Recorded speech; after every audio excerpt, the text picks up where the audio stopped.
Turn with me to 1 Kings. 1 Kings, the 19th chapter.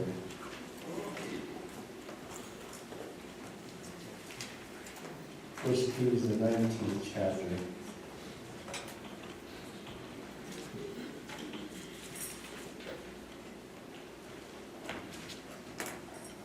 We're going to go to the 10th verse.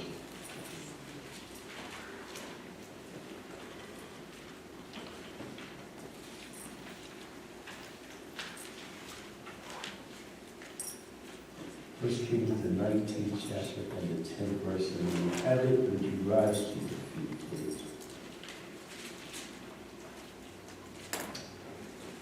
I'm going to be reading to you from the New King James Version of the Bible. So he said, I have been very zealous for the Lord of hosts, for the Lord God of hosts. For the children of Israel have forsaken your covenant, torn down your altars, and killed your prophets with the sword. I alone am left, and they seek to take my life.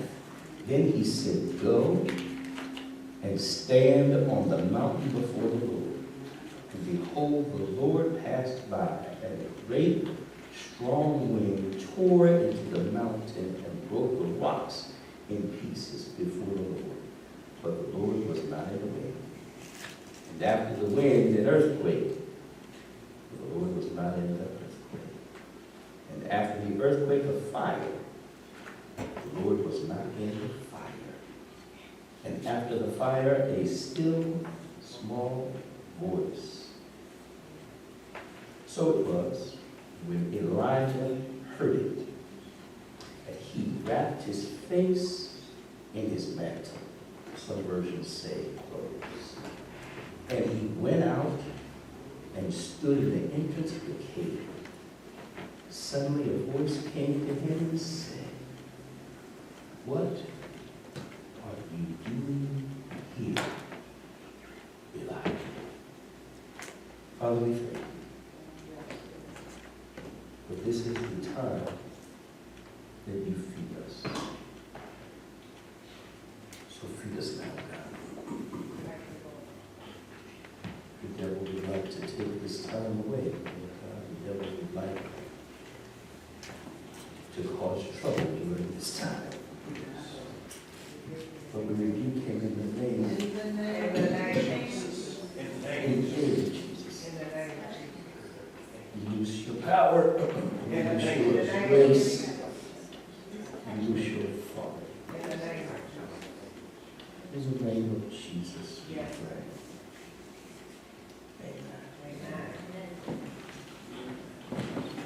Can I speak to you this morning from this thought? It's going to be brief. Dealing with misery. Dealing with misery. Many of you have been involved in projects. And projects that may have taken some months or may have taken some years to complete. Some weeks or some months or some days have been dedicated, years have been dedicated to this project. But once you accomplished the project and had a brief moment to celebrate, had some time to dance a little bit and shout a little bit and be thankful for a little bit, you were left pondering this great big $1 million question. What next?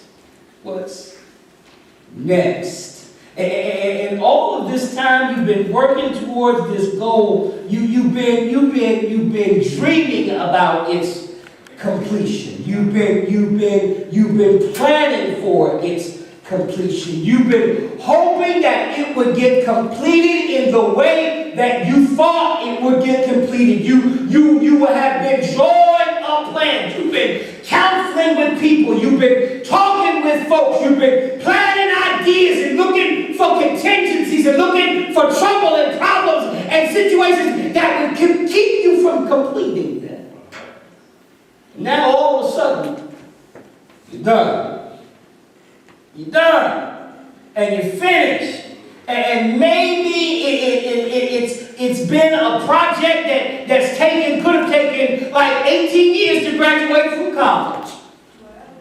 I told you the story of my little grandmother who had an 8th grade education. But her dream, her goal, her desire was to finish school, to get her education. And she started again after being 40 years old. She started to get on the track of getting her GED and her education, her goal, her idea, her dream to get an education ended with her doctorate. Amen. And she got 2 master's degrees after that. Amen. Maybe taking some time to get through school or to have that dream or that vision. Perhaps you've been thinking about and planning for it and trying to get that dream job. Maybe you've been saving up your money. And finally, you're ready to purchase your dream house. Maybe it goes so simple as you had your mindset on this man or this woman, and you wanted for so very long for this man or this woman to notice you, and all of a sudden you put on your best little outfit. Put on your best little smell good, and you went and said, will you go out with me? You know, sisters are asking brothers if they can go out now, Sister Ann.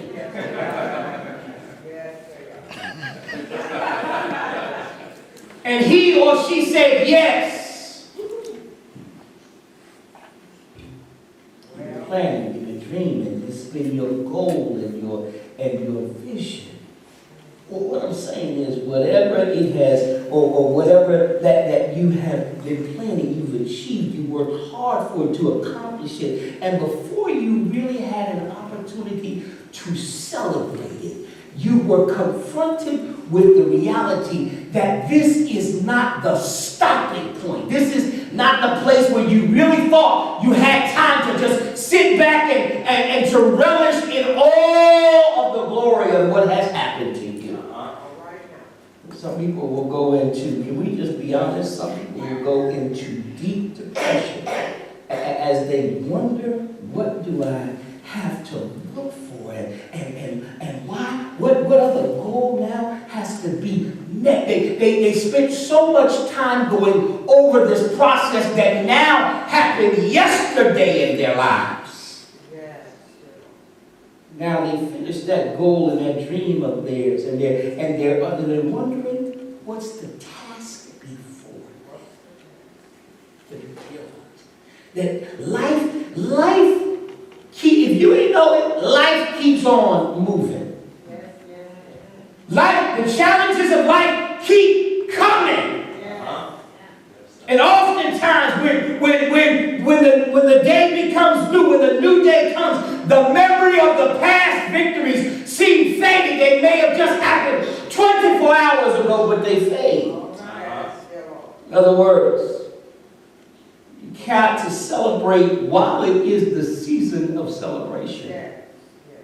But that celebration season could be cut short. And yesterday's victory is yesterday's victory. Now you got to look for a new opportunity to praise God and to bless God and to be used by God. And sometimes folks get caught up in this place where they're not ready for the new challenge, and they want to celebrate and rest on their laurels. They want to think about the past victory. And they get depressed because they can't see their way clear to mount the new mountain, to go after the new hill, to go after the new opportunity. And it seems daunting to them. And it's changed overnight. That's where Elijah was. This story of Elijah, where he's in the mountain, And the Lord asked him a question. What are you doing here? Why are you here? And he begins to tell him, I've been very zealous for the Lord. You see, Elijah really didn't have a reason to be depressed. Because Elijah was a prophet of God. And Elijah had some very distinct victories before the Lord. He wasn't a dude who was sitting back waiting on God to do stuff. Well, he wasn't waiting on opportunities. The Lord told him where to go and what to do, and Elijah did. You know the story. Yes, you know many stories. Can we just talk about one? Where Elijah was in the house with the woman from Zarephath. Yes, and she fed him. That's it. And she taken care of him. And the Bible says her son died. And Elijah, what did he do? He took the child, went upstairs, in the upstairs of her house, laid him on the bed, and he laid on top of him. And he began to pray. And the Bible says that he prayed on 3 different times. And the Bible says that that boy was raised from the dead. And the Bible says Elijah carried him back to his mother. Yes. You know the story? Yes. There were 450 prophets. Of who? Baal. And the Bible says that Elijah challenged them. Elijah said to them, if your God be God, then you serve him. But I believe there's a separate God. I believe there's a different God. I don't believe in your God. My God has all power. My God is all knowing. My God can do anything and everything. So Elijah put the challenge. And he said, if your God be God, let's have a challenge before this. We're going to take this ox or this bull and we're going to cut it in half. You take half and I'll take half. You prepare your half and you pray to your God and don't put a match to it. But we want to see the sacrifice burn. We want to see the sacrifice burn. And so the Bible says what? That they began to prepare the meat and for the sacrifice. And they began to pray. The Bible says they prayed until noon. And nothing happened. And the Bible says that they began to dance around and cut themselves and scream and holler and shout before their God Baal. And the Bible says that still nothing happened. And the Bible says that it became time for the sacrifice to come. And Elisha then took his meat and he began to build the altar out of stone, the Bible says. And then he began to lay the wood and he built a trench around it. And he took the meat and he laid it on top of the altar. And then the Bible said he wasn't done yet, but he took water and he poured water on top of the sacrifice. And the Bible says that he wasn't done yet. He commanded them to go get more water, and they poured more water on the sacrifice. And the Bible says that he wasn't done yet, but he sent them back a 3rd time to get some more water, and they poured water on the sacrifice. And then the Bible says that Elisha just simply prayed. Now the prophets of Baal had screamed and hollered. But the Bible says that Elisha simply prayed, and he said this in his prayer: show these people that you are God. And what happened? The Bible says that from the heavens, the fire came down and it consumed all of the sacrifice, and it consumed all of the offering, and it licked up the water out of the trough. What does the Bible say? What the Bible says that Elisha confronted Ahab and his wife Jezebel. And he told them about their sin. The Bible says that he commanded, Elisha had commanded by God, was commanded to stop the rain from happening. Elisha had no reason to be depressed. Elisha had no reason to be despondent. Elisha had no reason to be in despair, but can we be honest? Despondency, depression, hurt, pain happens to the best of us. Amen. I don't know about you, but I have been in a place of misery before. I have been a servant of the Lord Most High. I've been dedicated to God, but I have been in a place just because black folks are who they are, and white folks are who they are, and Asian folks are who they are, and Chinese folk are who they are, whoever else, people are people. People make you, can get you, can pull on you, and cause some despondency. Situations can happen and cause some misery. You can make the wrong calculation and bring misery and despondency on yourself, and you can still be a believer of the Most High. Amen. But the Lord was ready for Elijah to be in that place. And the Bible says that Elijah really didn't have any reason. He didn't have any reason.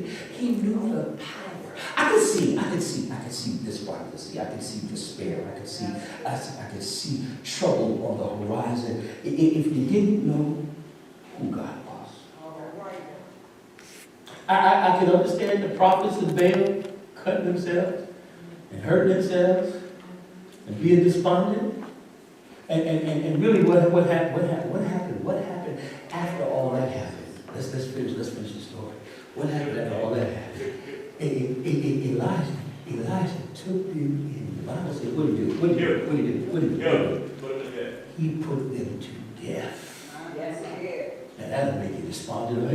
That ought to cause you to be in despair. You know you're going to go before the night. I've seen 350 guys get killed. I know I'm going to get killed.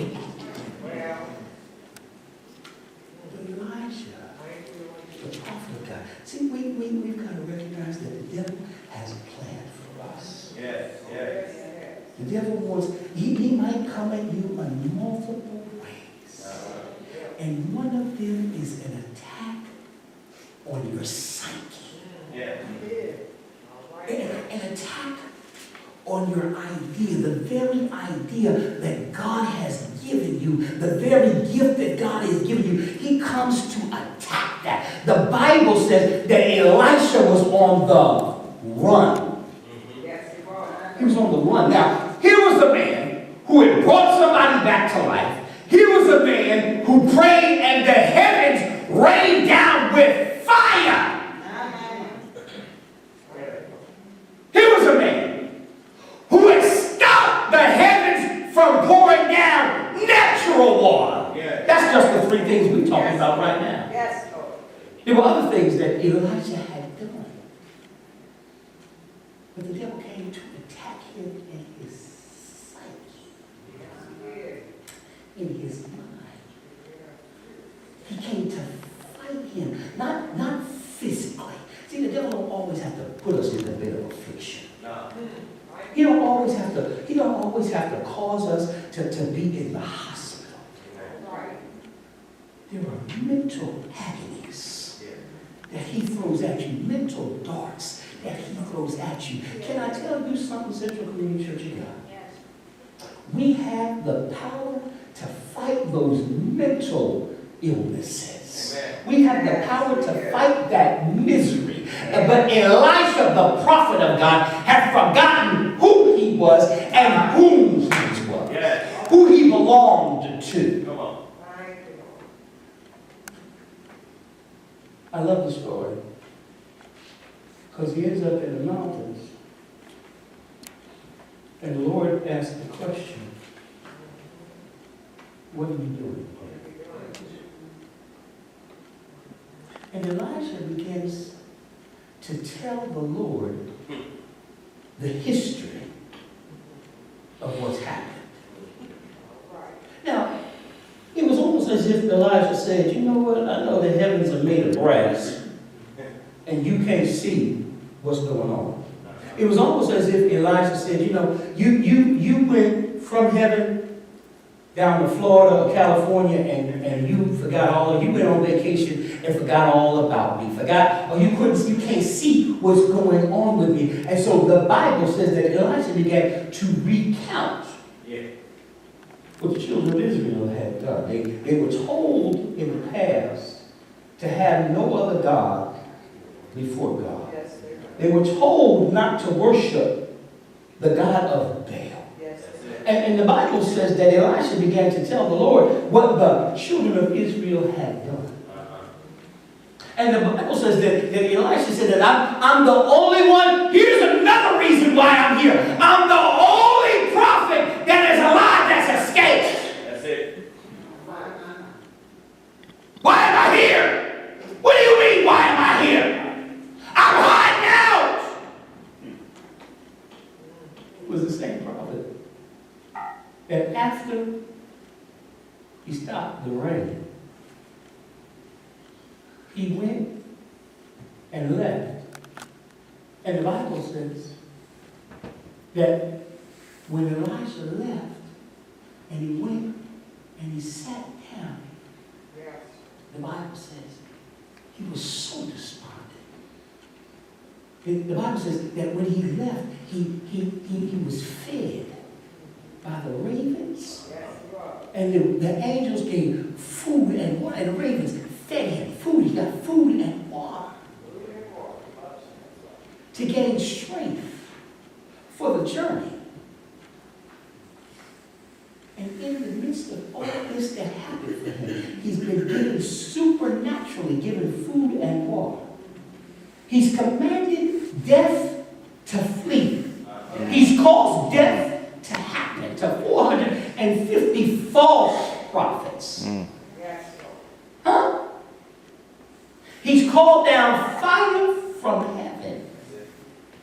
And he's despondent and in despair. He's in misery. How do we know?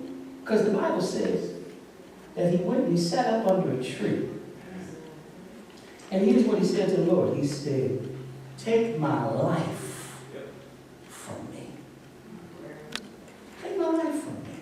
Now, I don't know anybody who's in their right mind, whose situations and circumstances are golden, are good. And you asking the Lord, Lord, you know what? Things are too good for me right now. Just go ahead and take my life from me. Just go ahead and kill me. I don't know anybody who's doing that. You have to be in deep despair and agony for God to ask God to kill you. To cease allowing you to exist. Here's the cure. The Lord said to him to go and stand before him. And the Bible says that what came first? The wind. Yes. And the Lord was not in the wind. Amen. The Bible says next came the earthquake. And the Lord went in the shaking of the rocks and the shaking of the earth and the falling of rocks. And the Bible says after the wind and after the rocks, what happened? What came next? The fire came next. And the Bible says that the Lord wasn't in the spark of the fire. Where was the Lord? In a still, small voice. You know, I thought about that a lot. Because if the Lord had come in the wind, it sounded like James Earl Jones. Elijah! He would have scared the mess out of Elijah. Elijah was already in a fasting state. The Lord didn't need to come to him in all that ruckus. All that ruckus was a way of letting Elijah know, I control all of this. I told you to stand before me. And while you're standing before me, I'm protecting you from all of this stuff that is surrounding you. I want you to understand who you are serving because you are in misery right now. And you need an understanding again of who I am. what I can control. The Lord wants us to remember who He is and what He controls. And He doesn't manifest Himself in ways that we think He ought to be manifesting Himself. I believe that Elijah, when he was standing there and the wind came, I believe he was listening intently. Yeah. And it never came. I believe when the earth started shaking, he was listening intently. And it never came. Because God can come in any way He wants. I believe when the fire came, he was listening and looking. Because he knew the Lord had showed up for Moses in the burning bush. He understood that story. He knew that. And I'm sure he was looking to see if the presence of God was represented in the fire. But God didn't want him to find him there. He wanted to grab his attention, I believe. But he wanted to reassure him in a still, quiet voice. You know, at some of the deepest despairing moments in my life, somebody has approached me, shaken my hand, grabbed me and pulled me close, and whispered in my ear some reassurance that God's mercy is going to be with me, that God's blessing is going to be on me, that God still recognizes who I am and whom I belong to Him. It was the still small voice. Elijah didn't need all that other stuff. Elijah needed the reassurance of God in the still small voice. I know you want to run, Elijah. I know what's happening to you. I know that the very next day after you demonstrated my power in front of all those folks and those 450 prophets died. I know what happened to you. I know Jezebel said she was going to kill you. I know what that woman said. But here you need to understand, I'm sure the Lord's conversation with Elijah is that she can't touch you unless I permit it. She has no control. She may be the queen, but she has no control. Ahab may be the king, but he don't control everything. Amen. When you're in misery, you got to recognize that misery don't control everything. Come on. The devil don't control everything. God is in control of every situation. And God can turn misery, God can turn pain, God can turn sorrow, yes. God can turn deep despair into a benefit for you. Yes. God's plan is not stopped by any of that. No.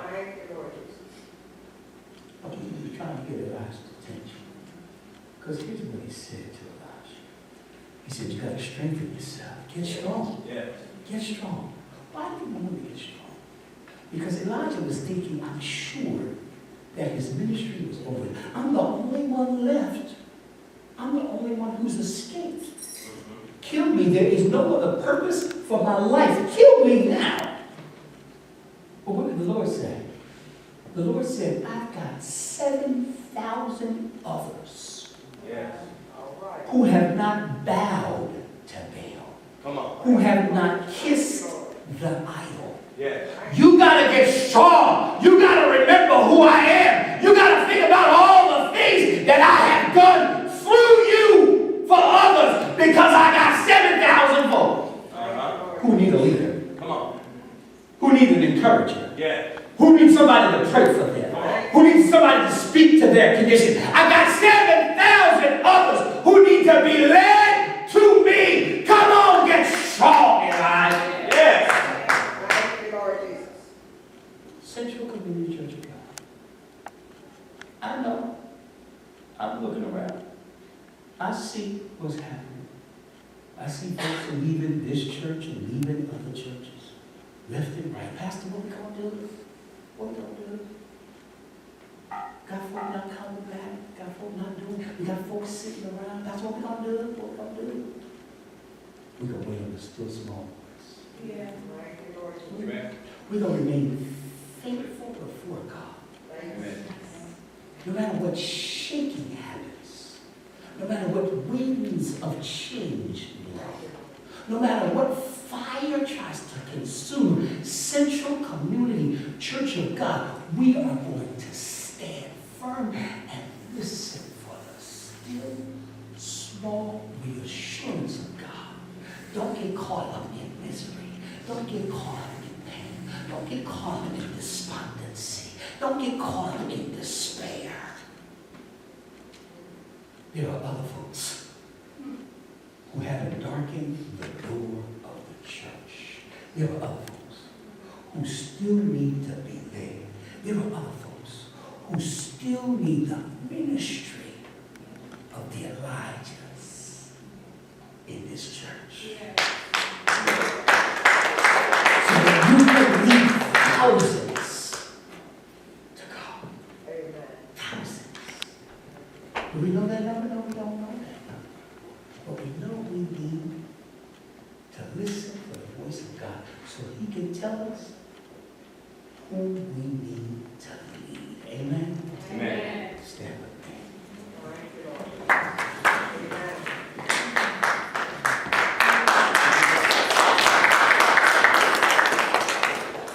It's easy to get in despair. It's easy to feel miserable. It's easy to look around at the victories and say, well now, just a few years ago we were on the growth ride. It's easy to do that. It's easy to look around even in your own personal life and say, you know what, Lord, a few years ago, I had this, that, and the other. But now the car's been repossessed. The house is in foreclosure. The bank account is almost empty. I had the greatest job I ever knew, but it's been snatched away from me, and now I got to work 2 jobs just to make 1 income. Come on, Jesus. Huh? It's easy to get in despair and to get despondent. I don't have the customer base that I need to have. I don't have the contacts that I need to have. I don't have the strength that I once had. It's easy to get in despair. And to feel miserable. My children not treat me like they ought to be treating me. They're not paying attention to what I've taught them. They're not honoring what we have done, the sacrifices we have made. It's easy to get in despair. Mama has lost her mind. It's easy to get in despair. Dad is dead. It's easy to get in despair. My brother's going crazy himself. My cousins and my nephews and my nieces and my aunts. Stuff is going on in my house, in my family. It's easy to get in despair. The bill collector is running after me. It's easy to get in despair. What we don't need is for God to say, what are you doing here? In a place where I have not wanted you to be. I'm going to take care of all that. I got thousands of people who need your leadership. I got thousands of people who need to hear the word of the Lord via your experience. Strengthen yourself. Gird up your loins, the Bible says. The Bible says, look to the hills from whence cometh our help. And the help don't just ride down from the mountaintop on a white horse and a white cat. The help comes from God Himself, the maker of heaven and earth. It's easy to get in despair. And it's just as easy to trust in the Lord. Songwriter said, trust and obey. For there's no other way to be happy in Jesus when you trust and obey.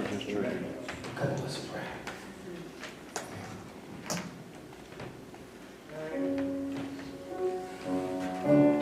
Your condition may not be a miserable one right now. Or it could be. I don't know.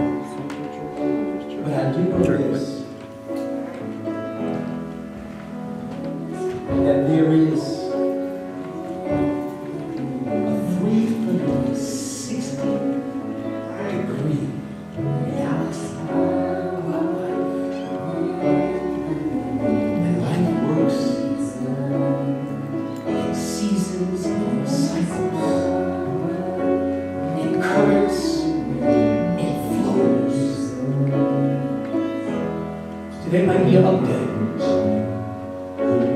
You may have met every benchmark. And you may be in celebration. But soon and very soon there's going to come the what next? What's next? And you might not be prepared. You might not be ready. You might just be celebrating the victory. And what next has caught you off guard.